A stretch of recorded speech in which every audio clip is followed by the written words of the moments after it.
to the Kill the Dreamer Early Bird Show on ESPN Richmond 106.1 FM, King Biz Radio.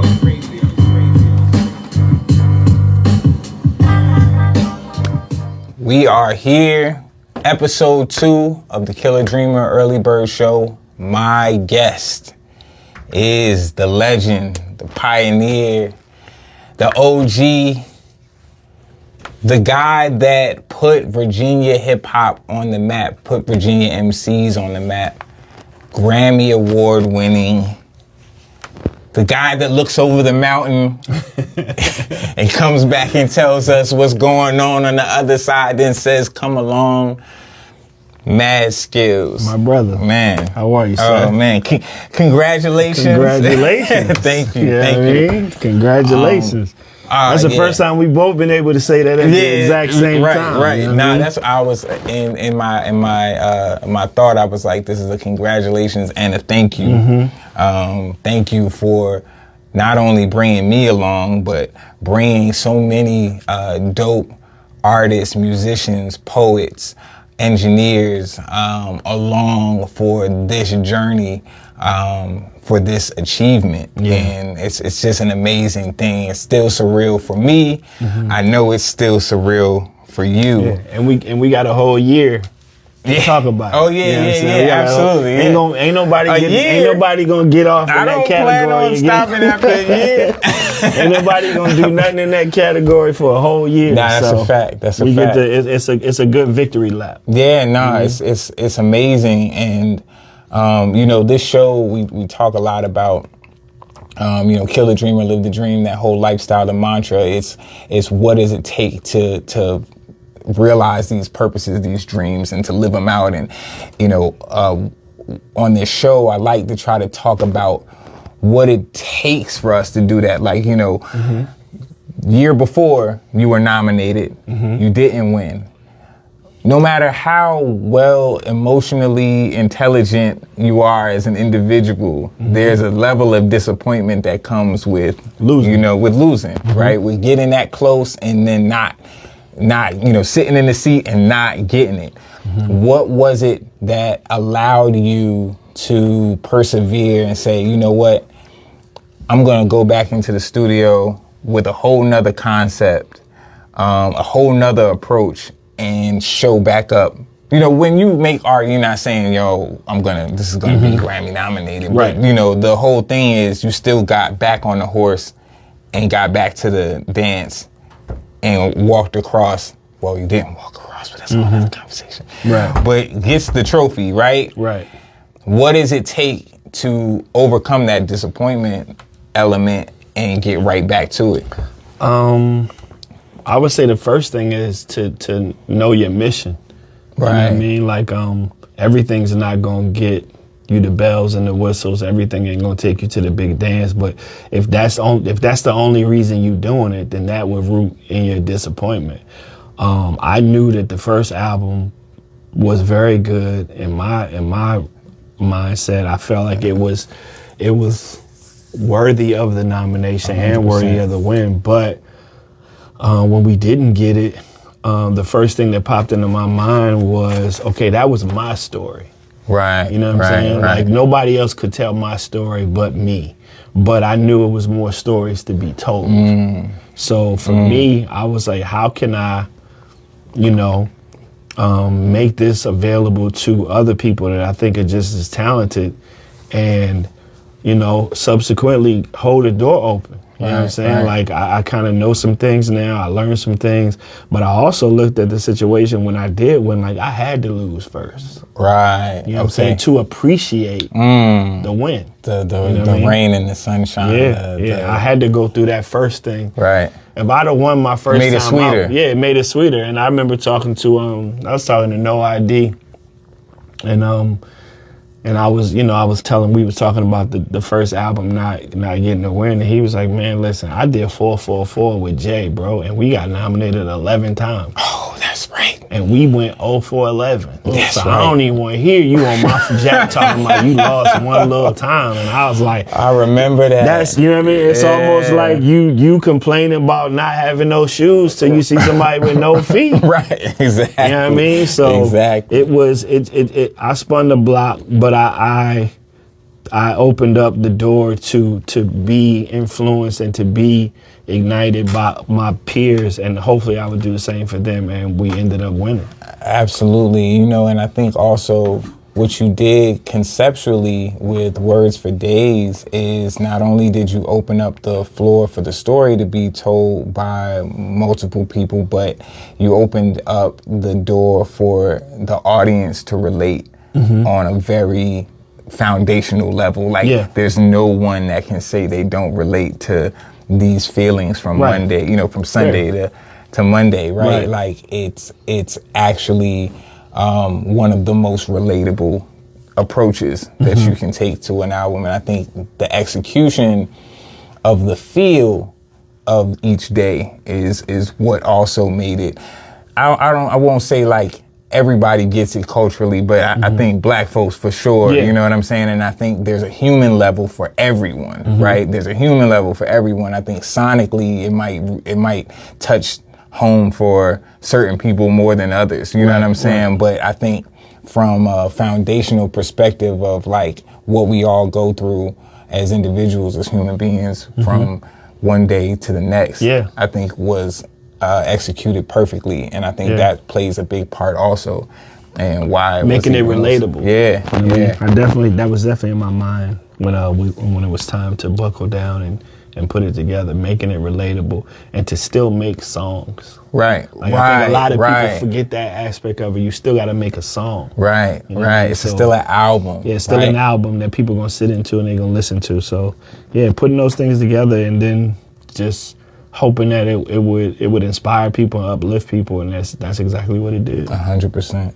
So we're a couple of days removed from Mad Skillz Day, which this Mad Skillz Day, because your album was released 1996, February 13th, right? So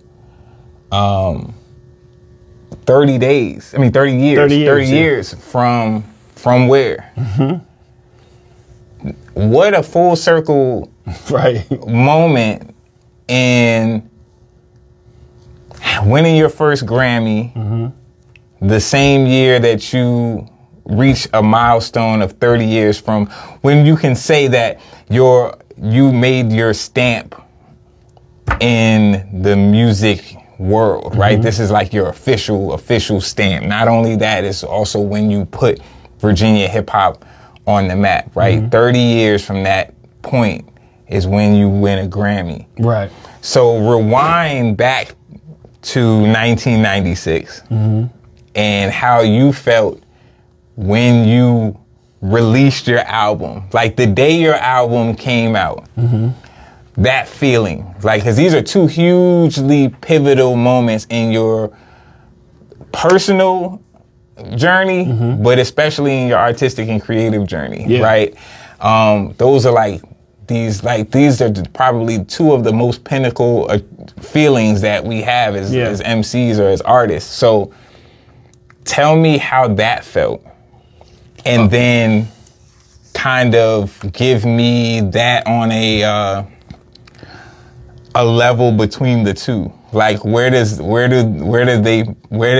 pan out? Well, I will say February 13th, 1996 was probably, I didn't perceive it as historic or anything of that nature. I just knew my album had came out. A lot of people, you got to understand, the songs were so old to me by that time. I had probably had 3 more albums of material in my head. I had been sitting on them songs, and the label kept pushing the album back to we don't have enough steam, we're gonna drop a video. Then we dropped the Knife Factor. And it's kind of moderate, but we're gonna try to drop a second single before we drop the album. And I'm like, just put it out. You know what I mean? Let it at this point, you know what I mean? It's I didn't get the Nas treatment where it was like heavily bootlegged or it was all over the place before it was commercially available. But by the time it came out, I was like, okay, my friends can buy it, my family can buy it.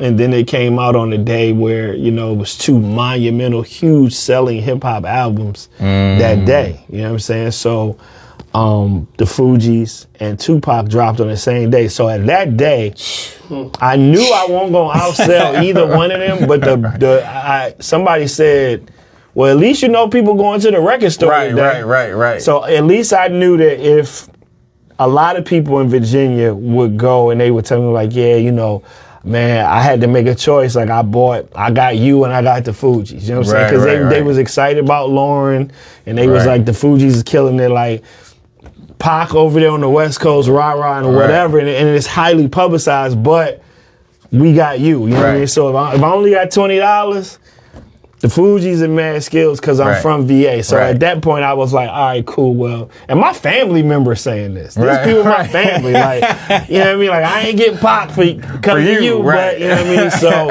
I wasn't thinking anything historic or anything like that. But looking back on it, it was a monumental moment because at least I could look at somebody and say, yo, my album in stores, you know what I'm saying? And it was there. Right. You know what I mean? And they could go to a Willie's or Sam Goodies and it was cool because I still didn't understand the record business. So I'm going, people like, yo, man, I went to Sam Goodies. They said they sold out of your joint. You doing good. And I'm like, yeah, but Sam Goodies ain't tell you they only ordered 15 copies. You know what I'm saying? Pac and them got 80 rolls. Right. You know what I mean? Because that was the projected sales. But looking back on it, man, I'm just happy that it made it to the people because it definitely could have just sat and just could have been history, folklore or whatever. Like, because I ended up having some albums later that were supposed to drop or, you know what I mean, didn't drop and people was waiting for them. Like, because at the end of the day, bro, back in those days, if I go to one store like, yo, y'all got that new so-and-so? And they like, nah, we ain't got it. Then I go over to the other side of town like, yo, y'all got that so-and-so? They like, man, we just sold the last one. That's probably about it. Right, ain't going nowhere. I'm not going nowhere else. Right. So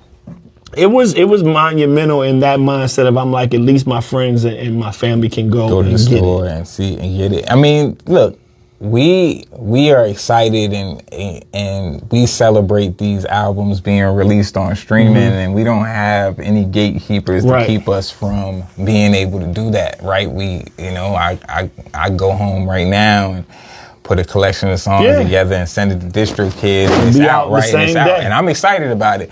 But in that time, to be able to release an album required some real significant achievements, right? You had like real validations, a company invested, invested in you and then created a product and distributed it all over. You know what I'm saying? And people had to get up and go to the store and go buy it if they're listening to it. You know what I'm saying? So that's a whole nother level of achievement. And I think right now, I think that it's underappreciated. Yeah. You know what I'm saying? And even in those days, I never thought that those days wouldn't be a day. I thought albums would always get released like that. Right. Like, but times have changed. Technology has changed a lot of things and how we do a lot of things. But, I probably would have appreciated it much more had you know it was going to change. Had I known that it was going to change that drastically. Right. 100%. All right. So another pivotal thing in the lore of Mad Skillz is the wrap up. The wrap up started in 2002. It's a cultural staple. What do you think makes the wrap up so important to people each year? Well, initially I believe that it was I always called it the ultimate barbershop record. People are used to hearing that stuff in conversation. In the barbershop, at the hair salon, but not on the radio in the 5 o'clock mix on the Tuesday.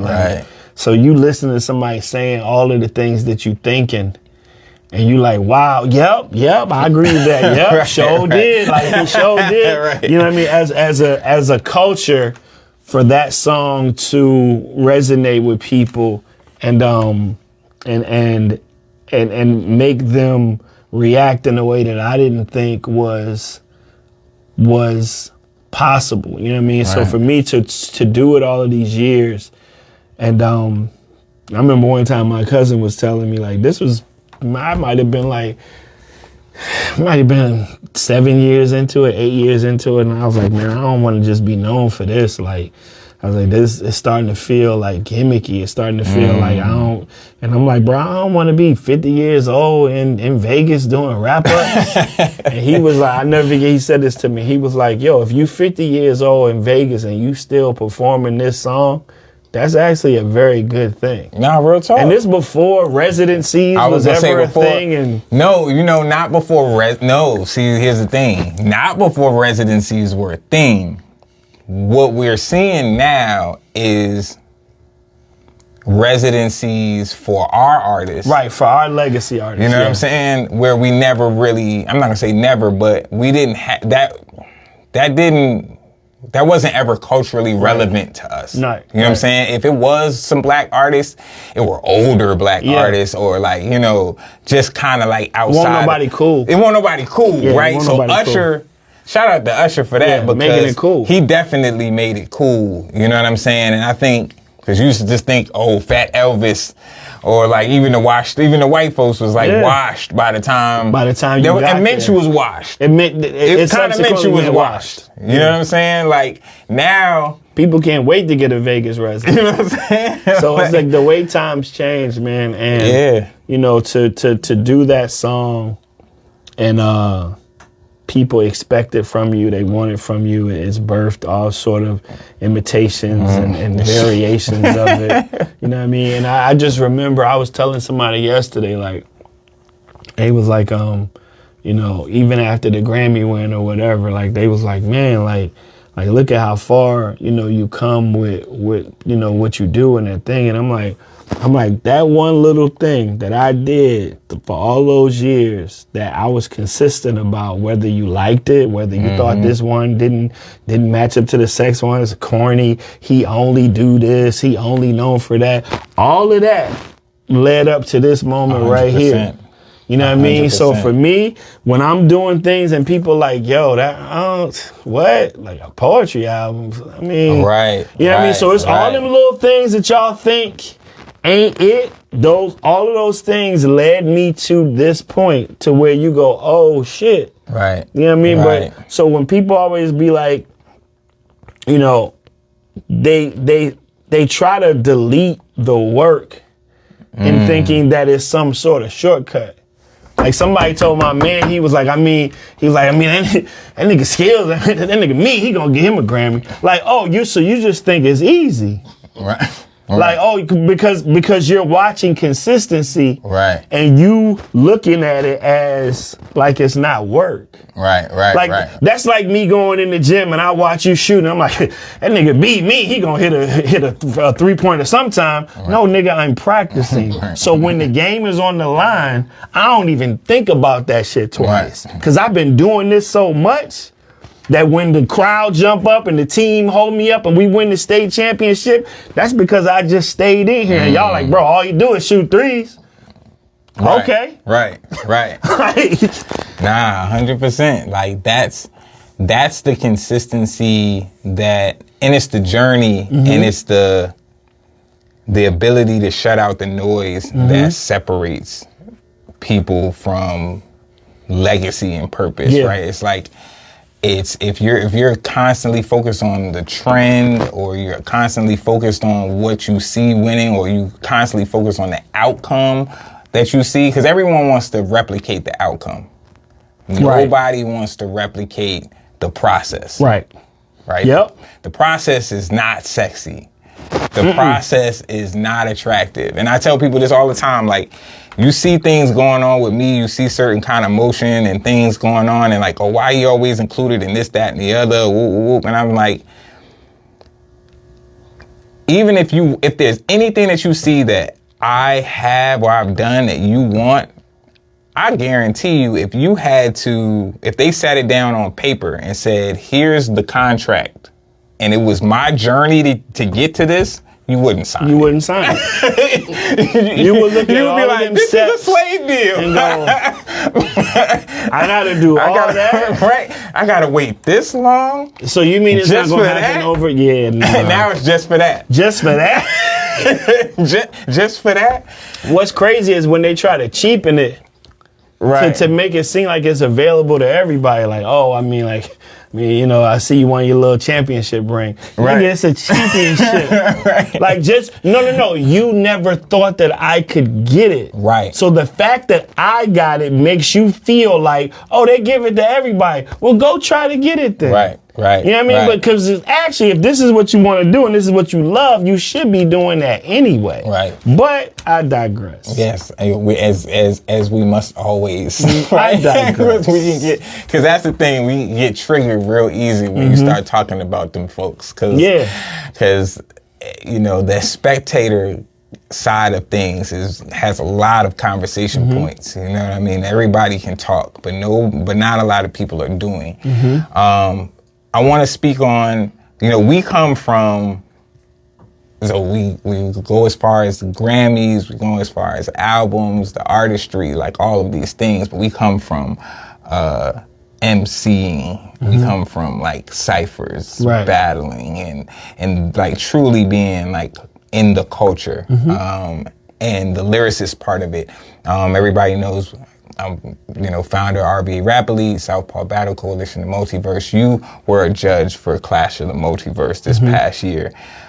Can you give me a quick, what your experience was with that and why you think those types of platforms are important in today's time? I mean, I feel like those types of events and those types of battles and competition spirited events are relevant and will always be relevant because hip hop is a competitive sport, you know what I mean? Like even with our friends, you know what I mean? Like even in our groups, we always want to aspire to be the best, you know what I'm saying? Like, I'm sure that at any given time, Ghostface wanted to have a better verse than Meth. Meth wanted to have a better verse than Ray. So with that being said, it steel sharpens steel. So friendly competition, you know what I'm saying? To be able to, use your words and make a room pay attention to you, make a room doubt your competitors' abilities, to believe in your abilities. All of those three things that I just said are still based in poetry. You know what I'm saying? So for me, it's like it ain't even like the cousin, it's like the brother. Right. You know what I mean? So anybody that came up rap battling in ciphers and just speaking, because a lot of times, bro, when I would write down my thoughts on paper, it won't no beat. You know what I'm saying? I didn't have no beat. I said that to whatever got said. So I feel like those events, I love that they happen, and me being at it, I was definitely inspired by the new generation and how they've taken things and ran with them and still have reminiscence of, the battling that I was accustomed to. And some people were still up there and they were battle rapping, but they was making complete songs. I see those things, and it's all based in penmanship and words in the English language. I've always been and had a love and affinity for the English language and what it can do and what it can build. So for me, man, just to watch it and see it was an amazing thing. And I commend you, brother, for what you're doing, because it's dope. I appreciate that. I really do. With that said, can you tell me, what would you say was your most competitive battle? Was it the Super Nat battle, or was there another moment that you would say was like stands out to you as like, yo, this was like my fiercest? Probably the Super Nat battle, because soon as I met him, I was like, yeah, it's gonna be me and him. Like it was, imagine us all, they giving us the passes, and here y'all pass, and y'all got a little green room over here, and we all go to the room. You know what I'm saying? And everybody sitting there, some dudes talking to each other, some girls over there talking to some other dudes, and I just see this nigga with like goggles on his head, and he just he in a zone, like rapping to himself. And I was like, it's gonna be me and him. Like, cause he already tapped into something that the rest of everybody else introducing themselves, these other, ain't none of y'all my friends. Right. I'm here to destroy you. Right. You know what I mean? And I got cool with a girl named Slim Child. And it was funny because I was like, watch I get called up with her. Straight got called up with her. And she had been using the whole, you got a small penis verb and all that. You don't know how to make a girl come and this and that. She running through dudes. But by the time she got to me, I was like, yeah, it's a little old now. Like you ain't gonna be able to play that same card. And I remember after I knew I crushed her. And as soon as I crushed her, I leaned in. If you look at the video on YouTube, I leaned in and I told her in her ear, I was like, I'm so sorry. But you are collateral damage. Because the only person I'm worried about here is bruh. Right. You know what I mean? So when I look back at that battle, I feel like that was probably my most intense battle, and probably my only mistake in that battle was attempting to do what he did in the moment. I should have just stuck to my guns and keep doing what I did, what was working for me. Yeah. And shout out to Super Nat, man, and wherever Slim Child is, I'm still sorry. But I had shout out to Slim Child. Yeah, I had to put you in the blender. I'm sorry. You know what's crazy is like, we can say that, and then like people have, from a certain time period, like kind of like either fallen off or just didn't have like the platform to, make pivots in their careers, right? And then now you see people find their space on social media, internet, and be able to revive themselves. So, man, shout out to Slim Child. So hopefully I'm gonna go search you up, and maybe I would love to see her still again. out here rapping. Yeah. How much time we got? About 5. Okay, well, I got a good question. This will probably be one of the last questions. What 3, in the spirit of the Kill the Dream or Live the Dream mantra or lifestyle, what would you say are 3 traits or behaviors that you feel a person needs to successfully pursue their purpose? Consistency, number 1. Being able to block out the noise. Number 2, and a passion for what you do.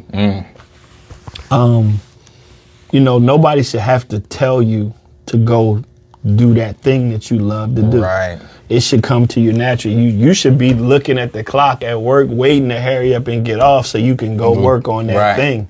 You know what I mean? Whatever that is, go to the gym, go look at some YouTube tutorials on the subject or write or whatever. If you don't love to do it, and you love not what you get from it, but what it does for other people when you do it, then you don't love to do it. That's it. So the consistency to stick with it, the passion to push and always think about the noise, blocking out the noise when it's quiet, because those are the times when people don't see the end result of what you're doing. You know what I'm saying? Like they don't get it. So it's not their vision. Yeah, it wasn't given to them. It wasn't given to them. So for that, man, you have to be able to still be able to love it when it's quiet. Oh, you know what's crazy about that? That just gave me a thought. Like when we talk about the vision, God gives us visions, God gives us dreams, right? And we would be like, oh, we tell people what we got an idea or the vision is, and we try to explain what it is, and we get disappointed when they don't see it the way we see it. But then we say something like, try to describe yellow to somebody that can't see. It's the same thing. It's the same thing. You can see what yellow looks like, and you know how bright and vibrant it is. You can see how it could be used. See it from a mile use away. Cases and all of that. But they can't see it. No matter how you try to, because you can't explain your dream in totality until it's realized, right? They gonna see it when it's done. You'll drive yourself crazy trying to explain your vision to people, because they only gonna see the proof of concept, the end result. Yeah, and even if you described it in the best words possible, they can only see it from the perspective that they have, right? Yeah. They don't only have the experiences that they have to allow them to formulate those words into a vision, right? Everybody can't go. Nah, everybody can't go. So lastly, what's next for Mad Skillz? I want an Oscar next. So, more stories to be told. And what I realize is that I can't tell all of these stories in a rap song or poetry or, you know what I mean, in a quick Instagram video. So for me, man, I'm going to use every tool that God gave me because I feel like it would be disrespectful to not do it.